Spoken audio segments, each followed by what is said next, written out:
RCF et Radio Notre-Dame, le débat du jour. Il est 9h10, le débat du jour avec Louis Dauphren, à ses côtés le père Arnaud Alibert, assomptionniste, rédacteur en chef au journal La Croix, et Jean-Marc Governatori, coprésident d'Écologie au Centre, ex-entrepreneur, élu local à Nice. Vous pouvez intervenir en envoyant un mail à direct@rcf.fr, direct@radionotre-dame.com. Louis Dauphren, quel est le sommaire ? Eh bien écoutez, au menu, on a la COP29. Quelle transition écologique ? La question est vaste, mais elle se pose à tous ceux qui participent à cet événement onusien à Bakou. On verra qu'il y a la question de la finance climatique aussi en particulier qui se pose. Les choses vont plutôt lentement sur le sujet, mais l'Europe est quand même perçue comme étant au centre du jeu. Crise agricole, crise démocratique, la mobilisation des agriculteurs, qu'est-ce que cela inspire à nos débatteurs ? Ouest France qui suspend ses publications sur X. Et puis, quel texte sur la fin de vie début février, puisque l'examen du texte va revenir au début de l'année prochaine. C'est parti pour le débat du jour. La sortie des énergies fossiles reste toujours d'actualité, a dit le ministre français de la Transition écologique et de l'énergie dans un entretien publié aux Échos. Et la chose est importante parce que le communiqué final du G20 de Rio est resté silencieux sur le sujet à la consternation de nombre d'observateurs. Et à la COP29 de Bakou, les négociations patinent depuis 8 jours sur le financement de l'aide climatique, laissant un peu de côté cette sortie des énergies fossiles, principale responsable des gaz à effet de serre réchauffant la planète. Ça, c'est justement ce qui sert de socle à toute cette argumentation. Agnès Pannier-Runacher est présente sur ce sujet et elle estime que les deux questions sont liées. Alors, comment les choses se présentent-elles ? Est-ce qu'on patine vraiment ? Est-ce qu'il n'y a pas de porte de sortie ? Est-ce que cette COP29 ne sert pas à grand-chose ? Jean-Marc Governatori. Eh bien, les faillites successives de ces COP, vous savez que j'ai participé à la COP 27 à Sharm el-Sheikh, à laquelle j'étais allé en bus, en train, en bateau. J'avais mis 7 jours pour aller, 7 jours pour revenir. Ce sont vraiment la démonstration qu'on n'a pas compris la problématique. La problématique, c'est qu'il faut remonter aux causes. La cause, c'est le logiciel économique mondial, qui est le productivisme, le consumérisme et la compétition à outrance. Et tant qu'on restera sur ce trépied-là, eh bien, on ne résoudra rien. Et donc, ça veut dire de changer de système. Mais là, vous mettez la barre extrêmement haut. Ah ben, pour construire une maison, il faut faire pierre par pierre. Il faut commencer par de la pédagogie et expliquer. Et c'est vrai que chacun de nous, par son acte de consommation, par sa façon d'éduquer ses enfants, par sa sensibilité ou pas à la publicité, qui parfois ne sert à rien, eh bien, il peut faire évoluer les choses. Et puis aussi, il y a la façon de voter aussi. Et le fait est que lorsque, par exemple, un pays de 330 millions d'habitants élit un Trump, c'est un vrai problème. Père Arnaud Alibert, déjà peut-être sur les bases de cette réflexion. Oui, en fait, la situation est assez compliquée parce que la COP29 s'est ouverte sur la question du financement de l'effort nécessaire, c'est-à-dire au fond des questions assez techniques. Je relis les éléments que tout le monde connaît, mais on est aujourd'hui sur les accords précédents qui arrivent en bout de course, donc qui s'arrêtent en 2025, et donc il faut trouver un nouveau deal. Et donc la proposition qui est sur la table, c'est de passer de 100 milliards par an, donc qui est le précédent accord, à 1000 milliards par an, donc un effort multiplié par 10, ce qui est un geste politique énorme, mais qui, au regard des besoins, selon les experts, est encore insuffisant. Donc on est à la fois sur une ambition politique extrêmement forte, mais par rapport aux besoins, aux nécessités d'actions nouvelles, encore en deçà. Ces 1000 milliards, c'est le transfert des pays du Nord vers des pays en développement. Alors, c'est essentiellement ça, évidemment. Il s'agit d'aider les pays qui sont le moins en capacité de financer deux types d'actions. Les actions de réduction d'émissions et les actions d'adaptation aux nouvelles données, si on peut dire, environnementales. Donc, ces 1000 milliards doivent être trouvés dans le cadre, c'est là où on arrive vraiment au cœur du paradoxe, dans le cadre de l'économie, du système économique tel qu'il est aujourd'hui, alors que les experts le disent, et puis sans être forcément expert, Laudato Si le disait il y a 10 ans, c'est bien la crise environnementale aujourd'hui, qui est aussi pour partie sociale dans l'esprit de Laudato Si, est liée au paradigme technico-industrielle, technico-économique actuelle. Donc c'est un tout en fait qui produit la situation dans laquelle on est, et donc c'est ce tout-là qui doit se réformer pour dégager les moyens de sa mutation. Alors, le paradoxe, c'est d'aller chercher les 1000 milliards finalement dans un système qui produit l'argent, qui permet donc de les avoir. Et en même temps, si ce système est mauvais, puisque c'est celui-ci que l'on conteste, si on vous écoute, Jean-Marc Governatori, et largement déficitaire, d'ailleurs. On se mord la queue. On n'arrive pas.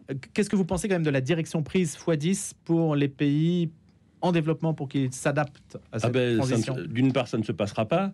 Et ensuite, on oublie une mesure simple, efficace et non coûteuse. C'est incroyable que les décideurs politiques ne la mettent pas en pratique. C'est la réduction de la consommation de viande. C'est très très simple, la réduction de la consommation de viande. Et c'est une mesure extraordinairement efficace sur le climat, puisque ça évite de couper des forêts. Donc, Alors, expliquez le lien entre les deux. Eh bien, lorsqu'on consomme de plus en plus de viande dans le monde, parce que la Chine et l'Inde consomment de plus en plus de viande, par exemple, et nous, on continue en consommer beaucoup, eh bien, il faut faire des pâturages pour les ovins et bovins. Et quand vous faites des pâturages, vous coupez des forêts.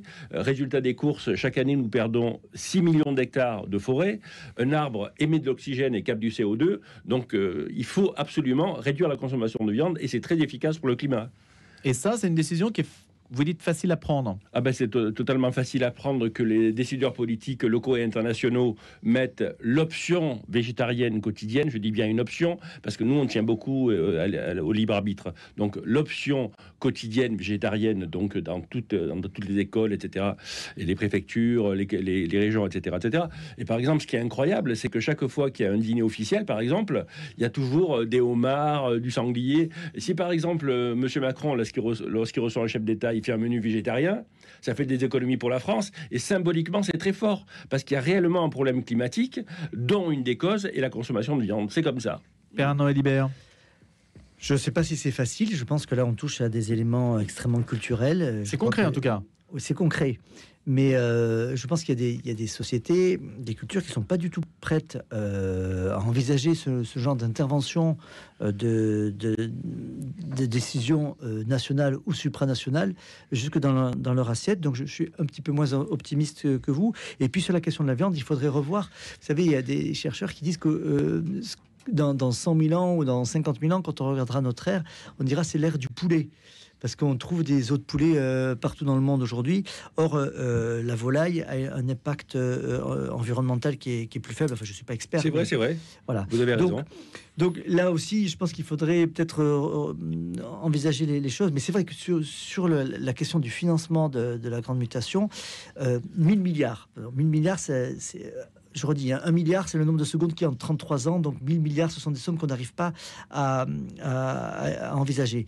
En revanche, on sait que si on faisait payer une taxe, par exemple, de 10 € par billet d'avion acheté pour des personnes qui voyagent beaucoup en avion, on obtiendrait sur 10 ans 120, 150, 200 milliards. Donc là, c'est le cas type de solution technique assez facile à mettre en place, parce que quelqu'un qui circule beaucoup en avion, c'est quelqu'un qui a les moyens. Mais là, on voit bien qu'en fait, le financement, il est lié à ce qui pose problème. C'est-à-dire que c'est bien que c'est le principe pollueur-payeur. Ouais, c'est le pollueur-payeur, mais alors du coup, en fait, pour l'environnement, il vaudrait mieux que les avions restent au sol.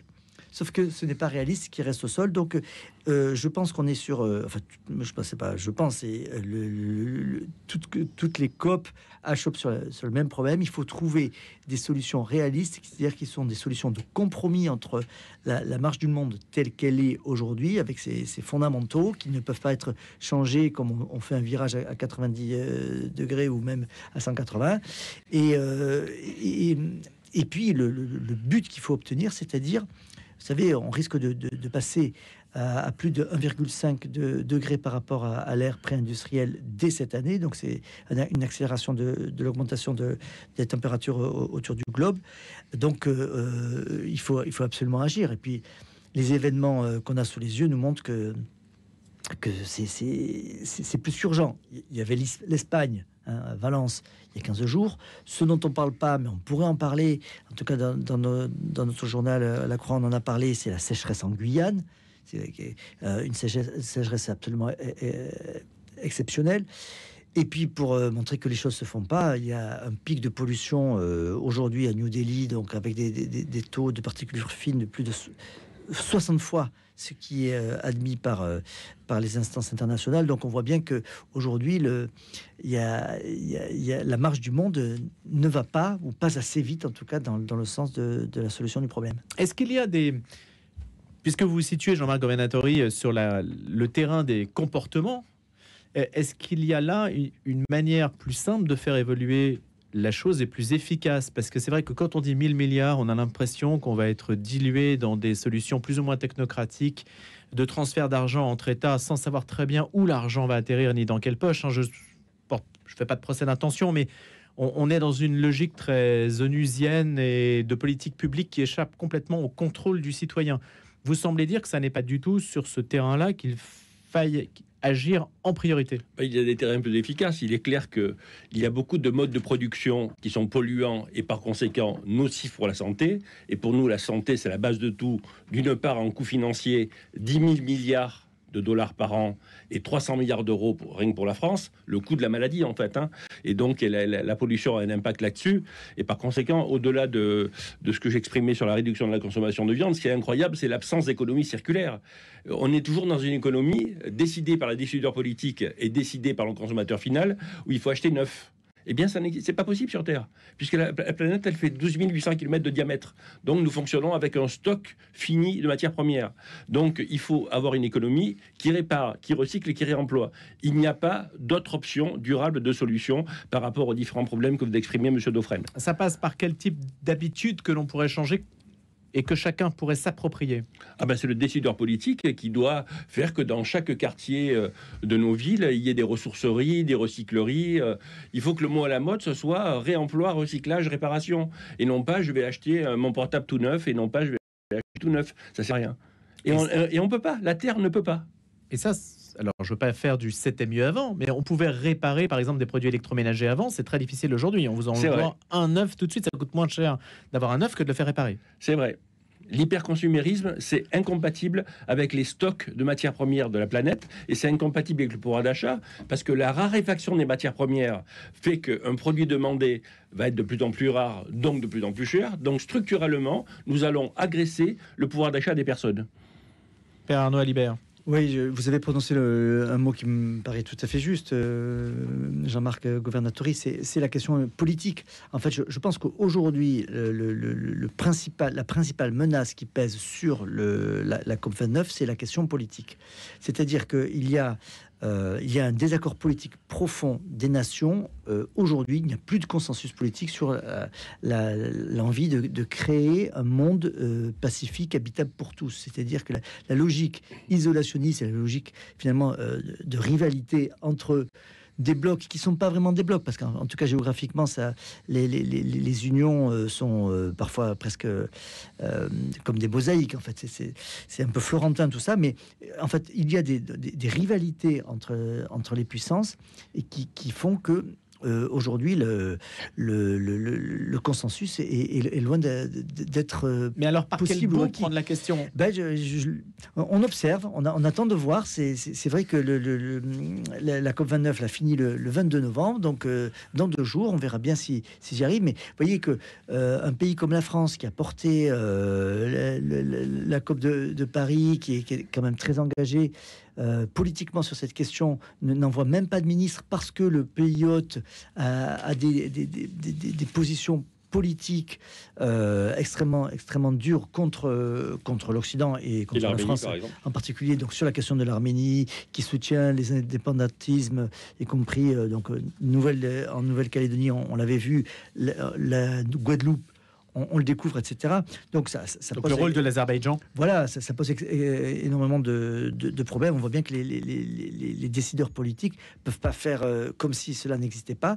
Et donc, la question d'un accord final de cette COP29, oui, il y aura forcément un accord, ça c'est sûr, mais son ambition sera peut-être assez faible. Mais c'est vrai que ça laisse perplexe quand, par exemple, Agnès Pannier-Runacher nous dit que le trajet vers la COP30 de Belém au Brésil l'an prochain n'est pas évident. C'est ce qu'elle dit. Alors, s'il y a une urgence climatique à ce point urgente, pardonnez-moi cette tautologie, normalement, on devrait s'emparer tout de suite d'un sujet avec le plus grand zèle et avec la plus ferme volonté de résoudre ce qu'il nous oppose. Or, apparemment, on se dit, écoutez, même la prochaine COP, on ne sait pas trop ce qu'on y dira. Ce qui a été, moi, ce qui m'a surpris, en tout cas interrogé, c'est la tribune des maires de certaines grandes villes en France, donc les maires de Lyon, Strasbourg, Grenoble, Marseille, Bordeaux, Villeurbanne, qui ont signé une tribune pour dire, au fond, il ne faut pas aller à la COP29, alors que parmi ces maires, il y a quelqu'un comme Éric Piolle, qui est quand même pas né de la dernière pluie en matière environnementale, et qui disent il faut pas aller à la COP29 parce que droits humains et les droits à un environnement vivable sont complètement liés. C'est-à-dire que eux-mêmes, ils disent, au fond, quand les conditions politiques et presque philosophiques ne sont pas réunies, il vaut mieux pas qu'il y ait de tentatives d'accord. Ce qui veut dire que là, on est vraiment dans une impasse, parce qu'il y a à la fois il y a une double urgence, en fait, qui se télescope. Il y a l'urgence climatique environnementale et puis l'urgence sociale politique des droits humains. Et on ne peut pas faire l'un sans l'autre. Et voilà. Et donc, on est dans ce coin-là. Alors le climatique qui pourrait être le cheval de Troie d'un certain nombre de priorités sociales, en fait, ça passe pas parce que vous avez le politique qui bloque. Oui, et qui dit, au fond, en fait, on va quand même pas faire des accords sur pour la nature sur le dos des êtres humains, des femmes et des enfants. Donc là, ça se défend comme position. Alors peut-être que c'est lié à l'Azerbaïdjan, qui était quand même une dictature extrêmement fermée, extrêmement cruelle avec sa population, et les populations entour, comme on a cité l'Arménie. Et que donc l'an prochain au Brésil, ça sera différent. Enfin, il faut le souhaiter. Les pays de l'Union européenne sont déjà les premiers contributeurs à la finance climatique mondiale, avec 28,6 milliards d'euros l'an dernier provenant de sources publiques et plus de 7,2 milliards d'euros mobilisés par le privé, selon la Commission européenne. Donc l'Europe, Jean-Marc Governatori, est-ce qu'on peut dire que l'Europe a un rôle à jouer, ou est-ce que vous estimez que c'est encore un machin technocratique qui ne servira pas à grand-chose, qui n'aura pas beaucoup de poids ? Ah ben non, mais c'est sûr que l'Europe est un continent qui a un rôle à jouer immense au niveau planétaire. Quand on voit la situation de l'Asie, la situation de l'Amérique du Sud, la situation de l'Amérique du Nord, enfin des autres continents et de l'Afrique. Donc c'est clair que l'Europe a un rôle immense à jouer. Vous savez qu'on dit souvent que la France est le pays des Lumières, mais l'Europe était le continent des Lumières, parce qu'il y a eu plein de philosophes européens au XVIIIe siècle qui ont montré une voie différente de celle qui était prise à l'époque. Mais vous savez, j'ai fait une conférence à l'ONU, j'ai eu cet honneur-là il y a 1 an ou 2, où je vous disais, les fous ont pris le contrôle de l'asile. Et on est vraiment sur ce terrain. Quand vous pensez qu'en 72, il y avait déjà le rapport du Club de Rome qui expliquait qu'une croissance économique effrénée allait faire qu'on allait avoir les problèmes qu'on a aujourd'hui. En 92, il y a eu le sommet de Rio. En 97, il y a eu le protocole de Kyoto. Aujourd'hui, on en est à la COP29. Mais c'est hallucinant, quoi. Mais c'est le décideur politique, à un moment donné, qui doit prendre les bonnes décisions et montrer la voie. En principe, un décideur politique, c'est un guide. Force est de constater que c'est un mauvais guide aujourd'hui en Europe et dans le monde. Et l'Europe a cette carte peut-être à jouer, qui est différente des autres décideurs politiques? Est-ce qu'elle est plus libre de ses décisions? Si on parle de Parlement européen, effectivement, il recouvre différentes cultures, et c'est très bien, parce que le succès est souvent dans la diversité et non pas dans le fait d'avoir que de l'uniformité de pensée. Mais c'est vrai que l'Europe, par ses 450 millions d'habitants et par son histoire, elle peut faire beaucoup pour le monde.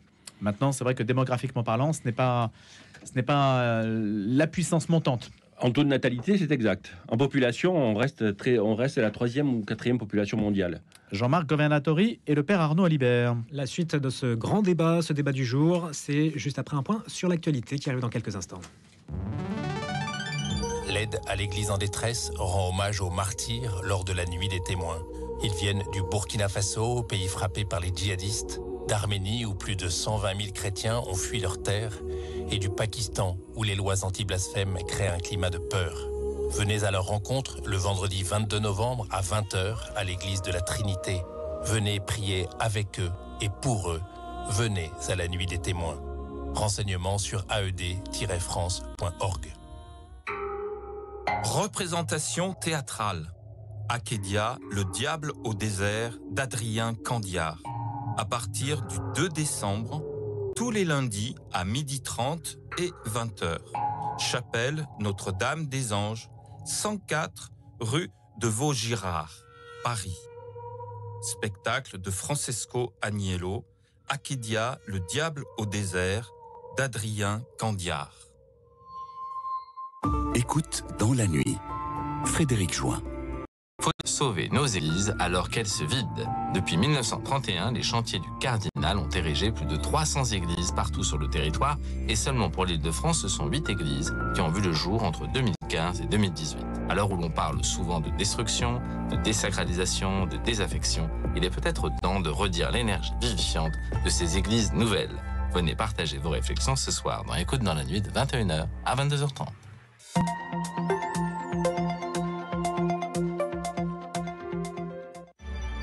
Il est 9h30, le point sur l'actualité. Cécile Mérieux, bonjour. Bonjour à tous. Troisième journée de mobilisation des agriculteurs. Ils font éclater leur colère un peu partout en France. Aguerris après une manifestation devant la préfecture, les bureaux de l'Office français de la biodiversité ont été détériorés. De nouvelles actions sont attendues aujourd'hui. La FNSEA salue une première victoire avec l'annonce d'un débat puis d'un vote à l'Assemblée nationale sur le Mercosur. Ce sera le 26 novembre. L'examen du budget de la sécurité sociale se poursuit au Sénat. La Chambre haute approuve une mesure très sensible de réduction des allègements de cotisations patronales. Elle devrait permettre de dégager 3 milliards d'euros au détriment des employeurs. L'humoriste Pierre Palmade est jugé pour son grave accident de la route. C'était en février 2023 en Seine-et-Marne. L'humoriste était sous emprise de stupéfiants.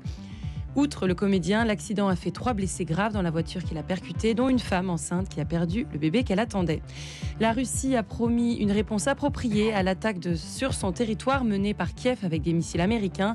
Moscou estime que le conflit a basculé dans une nouvelle phase et évoque la possibilité de recourir à l'arme nucléaire. La Russie encore suspectée de sabotage par l'Allemagne et la Finlande. 2 câbles de communication sous-marine ont été coupés en mer Baltique dans la nuit de dimanche à lundi. SpaceX fait décoller hier sa méga fusée Starship. Cette fois-ci, il n'a pas été possible de rattraper son premier étage avec des bras mécaniques. Une manœuvre complexe qu'elle avait pourtant réussi le mois dernier. SpaceX ambitionne d'utiliser Starship pour explorer Mars. Le développement du vaisseau est également suivi de près par la NASA qui compte sur lui pour amener ses astronautes sur la Lune. Et enfin, le légendaire Rafael Nadal a dit adieu au circuit professionnel hier après l'élimination de l'Espagne en quart de finale de la Coupe Davis. L'homme aux 22 titres en Grand Chelem, dont 14 à Roland-Garros, laisse une trace indélébile dans l'histoire du tennis. Merci Cécile Mérieux, retour de l'actualité dans une demi-heure.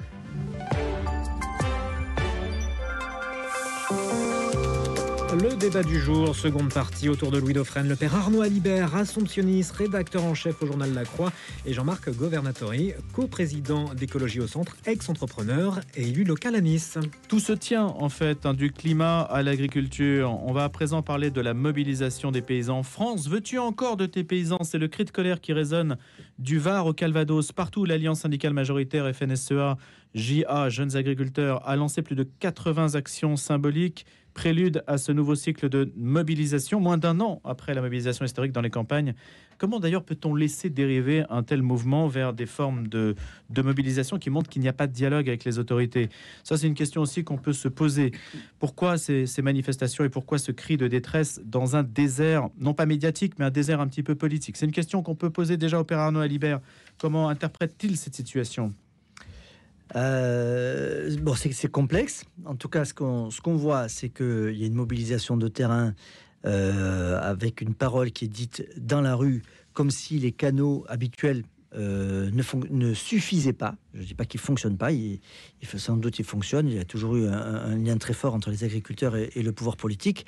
On le voit encore dans le fait que, en gros, il va y avoir donc un débat à l'Assemblée sur la question du Mercosur, donc c'est en arrière-fond la question agricole, et il est presque impossible politiquement aujourd'hui pour un député de ne pas marquer sa solidarité avec le monde agricole. Donc, mais débat obtenu par la mobilisation. Voilà. Hein. Mais on voit bien, donc il y a une relation très forte, mais il y a une mobilisation parce que il y a la crainte de ne pas être entendu, ou que les paroles ne soient pas suivies des faits. On a quand même en tête que pour sortir de la crise agricole, il y a eu une série de mesures. On a eu 10 mesures d'urgence, puis 70 mesures structurelles qui avaient été annoncées en janvier et février dernier. Là, les agriculteurs disent qu'ils n'ont rien vu venir ou trop peu, et que donc il y a à la fois la lenteur à ces mesures qui les avaient calmés à se mettre en place, plus un double risque, et de signature de l'accord du Mercosur et deuxièmement, des risques qui apparaissent sur des marchés particuliers. On peut penser par exemple au marché du vin, qui est extrêmement dégradé, et donc les viticulteurs se retrouvent devant une situation où on leur promet une grande difficulté à écouler la vendange cette année, alors même que celle de l'an dernier n'a pas été complètement écoulée. Bref, un certain nombre de signaux que connaissent bien les agriculteurs qui leur font craindre sinon le pire, en tout cas des mois très difficiles, et donc ils expriment leur colère, comme on a l'habitude de l'entendre. Et puis il y a le gel de la dissolution, d'une certaine façon, qui est passé par là avec l'impéritie politique entre le moment où l'Assemblée a été dissoute, et puis le moment où le gouvernement s'est mis en place. Jean-Marc Governatori. Mais des fois, on se demande, il y a des informations, on se demande si c'est pas des fakes. Comment les décideurs politiques nationaux et européens, on peut imaginer qu'il y ait des règles différentes avec des entreprises en concurrence. Donc la base de la base, c'est un marché unique, règle unique. Ils ne sont pas arrivés à faire ça, mais c'est énorme. Donc au sein de l'Union européenne, d'une part, au sein de l'Union européenne, on n'est pas à marché unique, règle unique, et au sein du monde, puisqu'on est en concurrence mondiale, puisqu'on a ouvert les portes, on n'est pas. C'est comme dans un match de foot ce soir, il y a Liverpool, Real Madrid. C'est comme si le Real Madrid, ils doivent jouer avec un seul pied et que les autres doivent jouer avec deux pieds. Non, mais c'est hallucinant, quoi, hallucinant, cette faillite de discernement et d'action de la part des décideurs politiques. Ça, c'est la première problématique des agriculteurs. C'est la base de la base, à règle unique, marché unique. Le second élément, c'est qu'il faut enfin pénétrer le monde réel et quitter le monde parallèle. Dans le monde parallèle, on continue à faire l'élevage industriel, l'agriculture industrielle, dont on a constaté les faillites en matière de santé des agriculteurs, de la santé des terres, de la santé des consommateurs. Et puis, par exemple, cette année, il y a eu 4 épidémies au niveau de 4 épidémies animales. Et chaque année, on tue des millions d'animaux parce qu'ils sont élevés industriellement. C'est incompatible avec la santé de l'animal. Et à partir du moment où vous mangez de la viande, ce qui est tout à fait respectable, j'ai pas de souci avec ça, même si moi je suis végétarien, eh bien, vous allez les antibiotiques et les hormones que vous donnez aux animaux, vous allez les faire manger par les humains qui mangent cette viande-là. Donc c'est incroyable. Donc il faut sortir absolument de l'élevage industriel et de l'agriculture industrielle, parce que sinon, c'est le second élément qui fera que vous ne résoudrez pas la problématique agricole dont on parle depuis 50 ans. Mais est-ce qu'on peut nourrir la planète en sortant de ce modèle-là ? Ben, si vous mangez moins de viande, oui, puisque pour faire 1 kg de viande, il faut 7 kg de céréales et 10 000 litres d'eau douce. En moyenne, le père Alibert avait raison de remarquer que quand vous produisez du bœuf, c'est beaucoup plus demandeur d'éléments nocifs pour la santé que quand vous produisez du poulet. C'est exact. Mais le fait est que la protéine végétale est bien plus efficace que la protéine animale. Mais ça veut dire que vous dites aux agriculteurs aujourd'hui, le message que vous envoyez, qu'ils sont prêts sans doute à entendre, c'est sortir de l'élevage industriel, alors que l'élevage, justement, doit atteindre un certain seuil critique dans le modèle économique aujourd'hui pour avoir des seuils de rentabilité. Et on les met en concurrence avec des États-Unis et des pays d'Amérique du Sud qui ont par exemple 100 000 vaches. C'est incroyable, mais c'est incroyable. Et nous, on va en mettre 1000. Déjà 1000, quand vous faites déjà 1000, c'est énorme. Déjà, c'est énorme. C'est vraiment les fous qui ont pris le contrôle de l'Asie, quoi. On met vraiment un système qui est incompatible avec la santé financière et avec la santé physique. Alors comment faire par rapport à ce Mercosur, qui est un exemple, qui est un contexte déjà à ses rapports avec l'Amérique latine. Moi, alors ce qu'on a pu dire sur cette antenne aussi, ce qui est quand même assez surprenant, c'est que quand on négocie des accords de ce type, on ne négocie pas par filière en disant voilà l'agriculture argentine et l'agriculture européenne, par exemple. Non, on négocie par exemple automobile contre agriculture. Ce qui paraît, c'est une sorte de marchandage un petit peu curieux. Qu'est-ce qu'il y aurait comme méthode à mettre en place, comme façon de faire, pour que les choses évoluent dans le bon sens? Jean-Marc Governatori, Père Alibert. Père Alibert, vous voulez essayer d'énoncer quelques idées?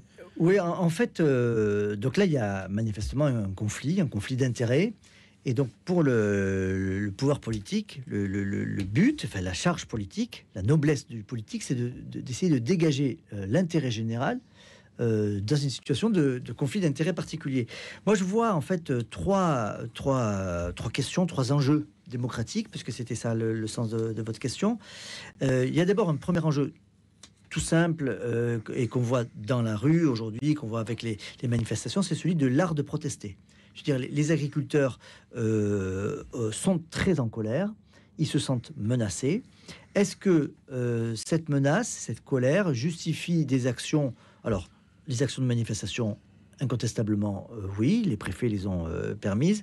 Jusqu'où il y a eu, donc en janvier dernier, donc des actions de protestation qui sont allées visiblement, en tout cas, au-delà de ce que les préfets de l'époque auraient souhaité. Donc là, le ministre de l'Intérieur a mis le haut là. En tout cas, il a prévenu que il y aurait, s'il y a des débordements, une tolérance zéro. Donc là, il y a une première question, c'est comment le débat va se nouer, comment la colère va pouvoir se dire, sachant que la colère est attisée, et ça c'est le président de la FNSEA, Arnaud Rousseau, qui le dit, hein, les élections dans les chambres d'agriculture de janvier prochain, peut-être qu'on va y revenir, cristallisent, dit-il, les tensions. Donc, premier enjeu, l'art de protester. Deuxième enjeu, c'est ce que vous disiez à l'instant, c'est-à-dire que l'accord du Mercosur, c'est un accord qui concerne toute l'économie.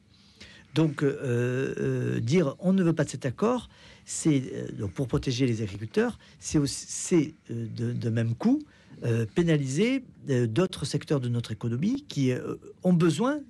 Je rappelle simplement que le Mercosur, c'est en termes de population la moitié de la population européenne. Donc comme clientèle nouvelle. Donc la question se pose. Et puis dernier point sur la question démocratique, c'est la question de l'échelle européenne.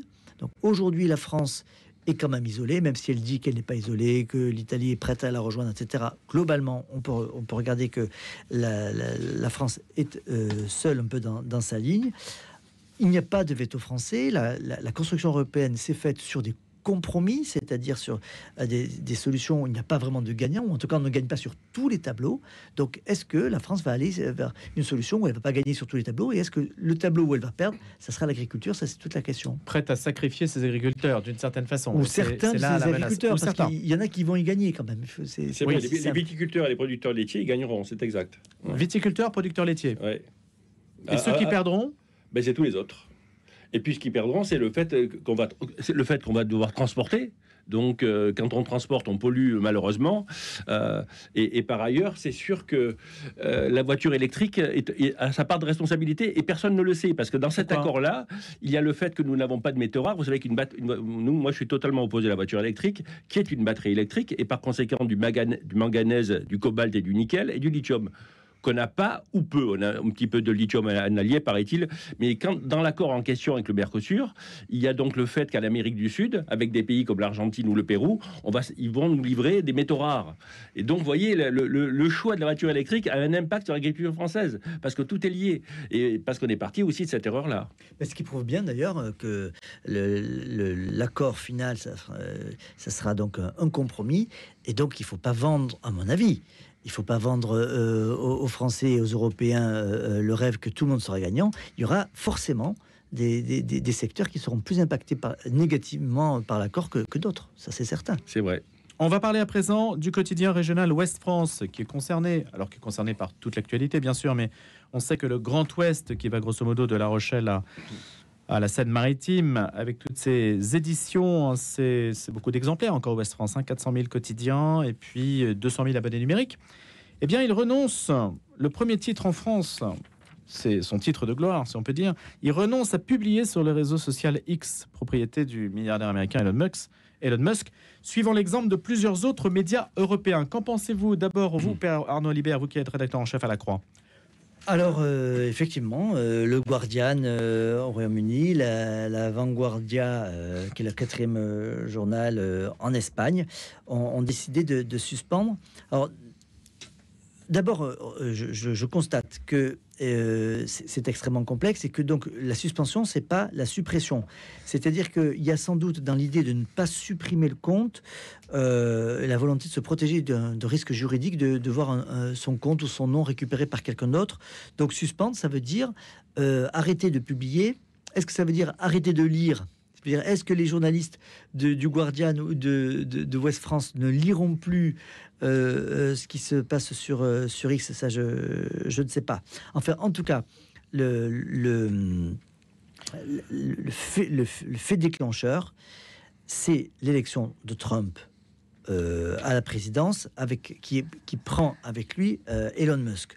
Ce qu'on sait, enfin, le Washington Post a fait une enquête très sérieuse sur ce qui s'est passé en termes d'information et de désinformation aux États-Unis pendant la campagne. Je ne veux pas vous abreuver de chiffres, mais donc il qualifie Elon Musk de roi de la désinformation sur le seul mois d'octobre. Donc le mois qui a précédé l'élection de Trump.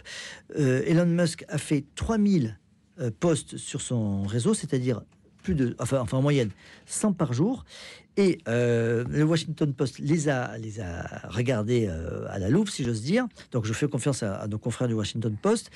Et ils disent que sur ces 3000, il y en a 300 qui étaient dirigés contre les médias conventionnels et 200 qui étaient de la pure désinformation, c'est-à-dire plus ou moins 20%, c'est-à-dire 1 sur 5 de ces posts sur le réseau X qui vont contre, en fait, ce que le journalisme a de plus cher, c'est-à-dire une information fiable qui vient éclairer les citoyens.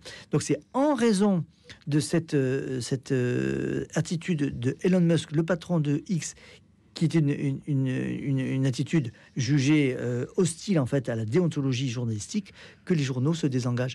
Moi, à titre personnel, je trouve que je pense que que l'Ouest France est donc le premier de cordée, mais que sur la cordée, il y aura d'autres. Vous suivrez journaux. à la Croix?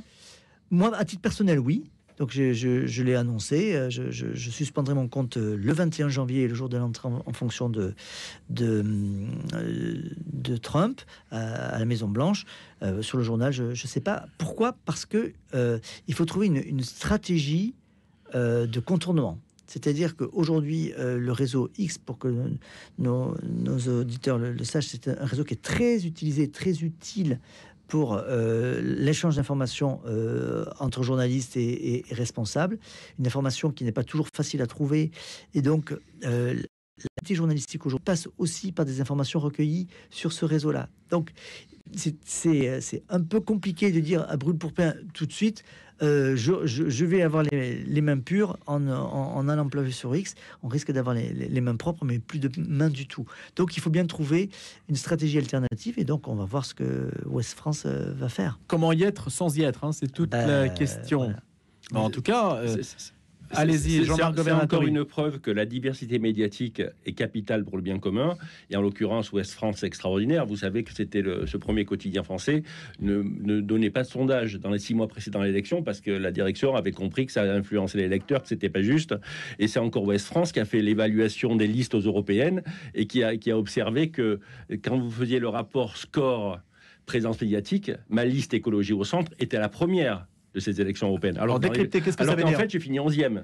Ben, disons, quand vous comparez la présence médiatique de la tête de liste, en l'occurrence moi, avec le score réalisé, eh bien, quand vous faites le ratio des deux, je suis premier, alors qu'en fait, j'ai fini dans l'apparence, j'ai fini 11e. Donc, Ouest France est vraiment avant-gardiste, et je les félicite de ce qu'ils ont fait par rapport à X.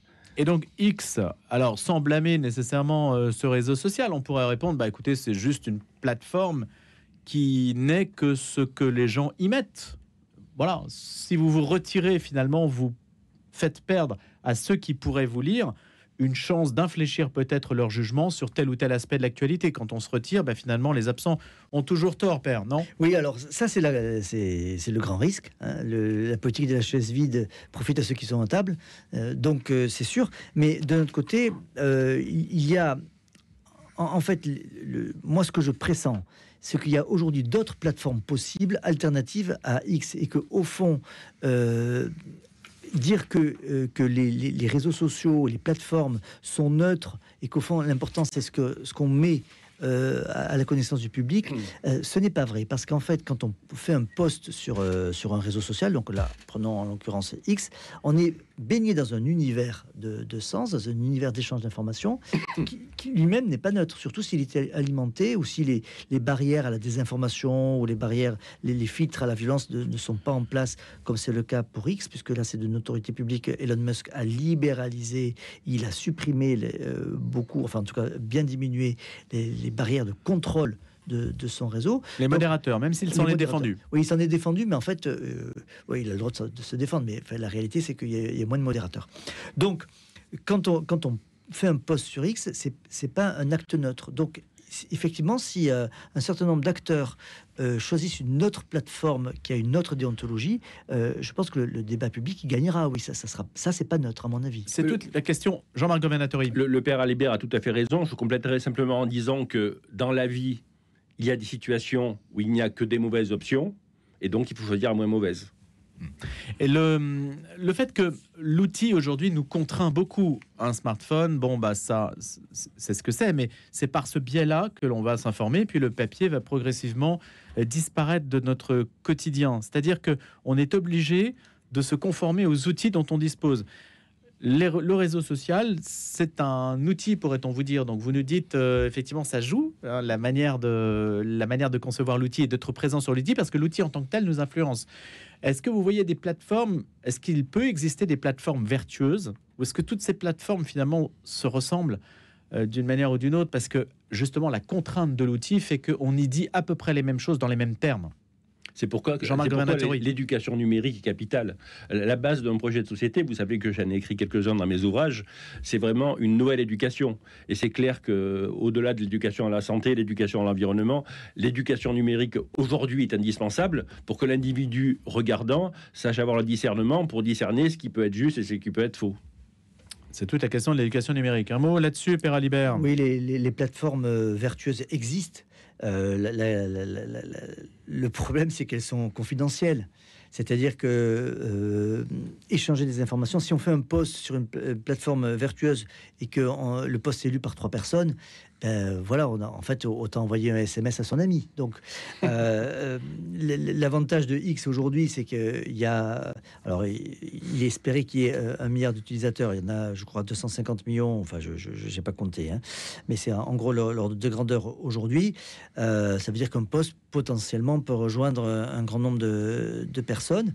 Voilà. Donc toute la question, c'est est-ce que des plateformes plus déontologiques, en tout cas plus satisfaisantes sur le plan déontologique et plus compatibles avec la déontologie journalistique, peuvent monter en puissance et devenir une proposition alternative au réseau X. Allez, quelques réactions. Une de François qui n'est pas d'accord avec vous, Père Alibert, et qui le dit. Le Washington Post est un journal partisan acquis au wokisme, soutien inconditionnel de Hillary Clinton, Joe Biden et Kamala Harris en 2024. Il ne représente pas ce que le journalisme a de plus cher, qui est une information juste et honnête. Qu'est-ce que vous en pensez? Je ne sais pas, je trouve que c'est un peu dur pour nos confrères du Washington Post. Il y a ce mot wokisme, vous savez, c'est étonnant. C'est le président Trump, président élu Trump, a parlé du wokisme en permanence, alors que Kamala Harris en a très très peu parlé. Donc, en fait, ça fait partie de ces mots qu'on agite pour essayer de rassembler une forme de colère qui n'arrive pas à se dire et qui peut-être, à juste titre, en fait, ne trouve pas les oreilles. Donc, on dit avec ce mot, on va être entendu. Mais qu'est-ce que ça veut dire que le Washington Post est wokiste? D'une certaine manière, l'art du journalisme, si on prend le mot woke au sens de rester à l'éveil, tout journaliste doit rester à l'éveil de l'actualité. Jean-Marc Governatori, il y en a une pour vous aussi, hein, donc je vous la livre, hein, c'est Xavier qui s'exprime en ces termes. Le rapport d'experts, il faut leur parler du rapport d'experts qui a conduit à la Cour d'appel d'Amsterdam à relaxer Shell des accusations portées contre elle par des associations écologistes. Rapport de 3 grands physiciens climatologues qui infirment totalement et preuve à l'appui les affirmations aberrantes selon lesquelles, alors il faut que je retrouve une partie de son message, selon lesquelles nous serions donc tributaires des prévisions catastrophistes et malthusiennes d'écologistes radicaux. Est-ce que vous aviez entendu parler de cette relaxe de la société pétrolière Shell? C'est une preuve encore que, à la fois chez les journalistes, chez les experts, chez les politiques, chez les médecins, chez les mécaniciens, il y a des bons et des mauvais. Donc la compétence et l'incompétence est partout. Et le fait est que la combustion d'énergie fossile est nuisible pour la santé. C'est incontestable, puisque quand vous brûlez du charbon, du gaz et du pétrole, vous émettez du benzène, du dioxyde de soufre et du dioxyde d'azote, et que vous préférez vous trouver au milieu d'arbres qu'au milieu de voitures qui émettent ce genre de produits. Donc, quoi que dise l'expert X ou l'expert Y, ça c'est un fait incontestable, reconnu par 100% des personnes. Donc, j'ai pas de souci avec ça. Et pourquoi Shell avait-elle été relaxée? Est-ce que l'on sait? C'est une question que l'expert il y avait un expert qui disait une chose et il n'y avait pas assez d'éléments pour confirmer que c'était la faute de Shell. Donc, quelquefois, le jugement apparaît faux ou abrupt, mais c'est simplement un niveau d'information qui n'était pas adéquat pour le tribunal. Allez, on va passer à présent à notre dernier sujet. Jean-Marc Governatori et Père Arnaud Alibert. Je vous invite à nous renseigner quelque peu, même si c'est un petit peu de la prospective, parce qu'on ne sait pas exactement ce qui sera dit à propos de l'examen du texte sur la fin de vie qui va reprendre. C'est le ministre, le ministre de l'Intérieur, Bruno Retailleau, s'est dit déjà pas très favorable à titre personnel. On voit qu'il joue un rôle quand même dans ce gouvernement où il dit un certain nombre de choses, peut-être pour faire écouter une voix un petit peu discordante, à ce que l'examen du texte sur la fin de vie reprenne au Parlement, après donc avoir été interrompu au moment de la dissolution. On a à peu près les dates qui sont fixées. Ça sera à partir du 27 janvier jusqu'au 3 février à première vue. Je crois avoir vu cette date, mais je ne l'ai plus sous les yeux. En fait, ils ont encore décalé d'une semaine, si vous me permettez, cher Louis. Et ça sera du 3 sur 2 semaines. Oui, ça commence en février. Voilà, en fait. le lundi 3 février jusqu'au vendredi 14 février. Donc 2 semaines qui sont prévues parce que l'initiative, elle n'est pas du gouvernement, mais de l'Assemblée nationale. Ça change pas grand-chose en soi? Alors sur le fond, non. Ça permet même à des ministres de s'exprimer sans mettre en péril la solidarité gouvernementale, parce que donc là on est l'idée qui ressort des débats actuels, c'est l'ancien gouvernement, donc sur l'ancienne législature, avait fait un projet de loi qui était arrivé à l'Assemblée. Le débat avait commencé, il a été interrompu par la dissolution, et donc dès la nouvelle Assemblée élue, celui qui avait été le rapporteur du projet de loi, donc Olivier Falorni du MoDem, a repris le texte tel qu'il était à l'état de la discussion, c'est-à-dire projet de loi initial et tous les amendements votés par l'ancienne législature, donc avant la dissolution du 9 juin, et il a fait de ce texte-là une proposition de loi, donc une initiative des députés. Et ce qu'on vient d'apprendre, c'est que ce qu'on appelle la conférence des présidents, c'est-à-dire la présidente de l'Assemblée nationale et les présidents des groupes, se sont entendus sur un calendrier pour pouvoir poser le débat encore nécessaire pour le vote de cette loi dans le calendrier de l'Assemblée nationale. Et donc, c'est les 2 semaines qui ont été prévues, là, les 2 premières semaines de février. 3 et 10 février, donc. Texte sur la fin de vie. Jean-Marc Governatori. Moi, je suis choqué qu'on remette ce sujet sur la table, parce que donc la loi Leonetti existe. Et en fait, on touche vraiment aux causes de nos malheurs. C'est vraiment la perte du sacré. L'air n'est plus sacré, on le pollue, il tue 8 millions de personnes dans le monde, 300 000 en Union européenne et 50 000 en France. L'eau n'est plus sacrée, les forêts ne sont plus sacrées. Il n'y a plus rien de sacré, et la vie n'est plus sacrée. C'est très très très grave. Je comprends très bien qu'en situation de souffrance, on veut abréger, j'entends bien. Eh bien, la loi Leonetti le prévoit de façon propre. Ça s'appelle la sédation profonde et continue. Donc là, ce qu'on va proposer, c'est l'action létale. Et pour ce qui me concerne, j'y suis totalement opposé.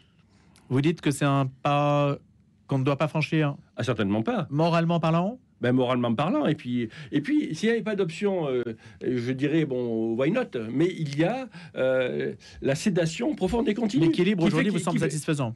Qu'on peut appeler... Non, mais le problème, c'est qu'on n'applique pas la loi Leonetti. Et M. Leonetti lui-même dit qu'on n'applique pas sa propre loi, qui date pourtant d'il y a 8 ans. Donc, je trouve que c'est dommage qu'on remette ce sujet sur la table, alors qu'il y a tant de problèmes à régler dans notre pays. Père Arnaud Alibert. Ça prouve que le débat n'est pas fini. Il y a eu une convention citoyenne, il y a eu de nombreuses heures dans les assemblées, et on voit bien que le corps social n'en est pas en paix avec cette question, parce qu'elle touche à l'humain, elle vient nous toucher dans nos convictions les plus profondes. Ce qu'on peut constater, c'est que plus que la demande euthanasique diminue quand il y a une prise en charge et un accompagnement des personnes, et que c'est cette réalité-là qui fait dire qu'on pourrait trouver d'autres solutions que une loi de fin de vie pour les questions qui touchent aux maladies incurables. Donc ça, c'est le débat des parlementaires qui va le dire, mais on a encore de nombreuses semaines. Et on en reparlera, bien sûr, avec vous en particulier. Merci beaucoup à tous les deux. Jean-Marc Governatori, coprésident d'Écologie au Centre, ex-entrepreneur élu local à Nice, et le père Arnaud Alibert, assomptionniste, rédacteur en chef du journal La Croix. Je vous souhaite à tous les deux une excellente journée. Je vous retrouve demain pour un autre débat. Et puis évidemment avec Simon Tatro pour cette antenne un petit peu exceptionnelle en ce moment, puisque c'est le Radiodon du côté de RCF et du côté de Radio Notre-Dame. Nous aurons notre Radiodon début décembre.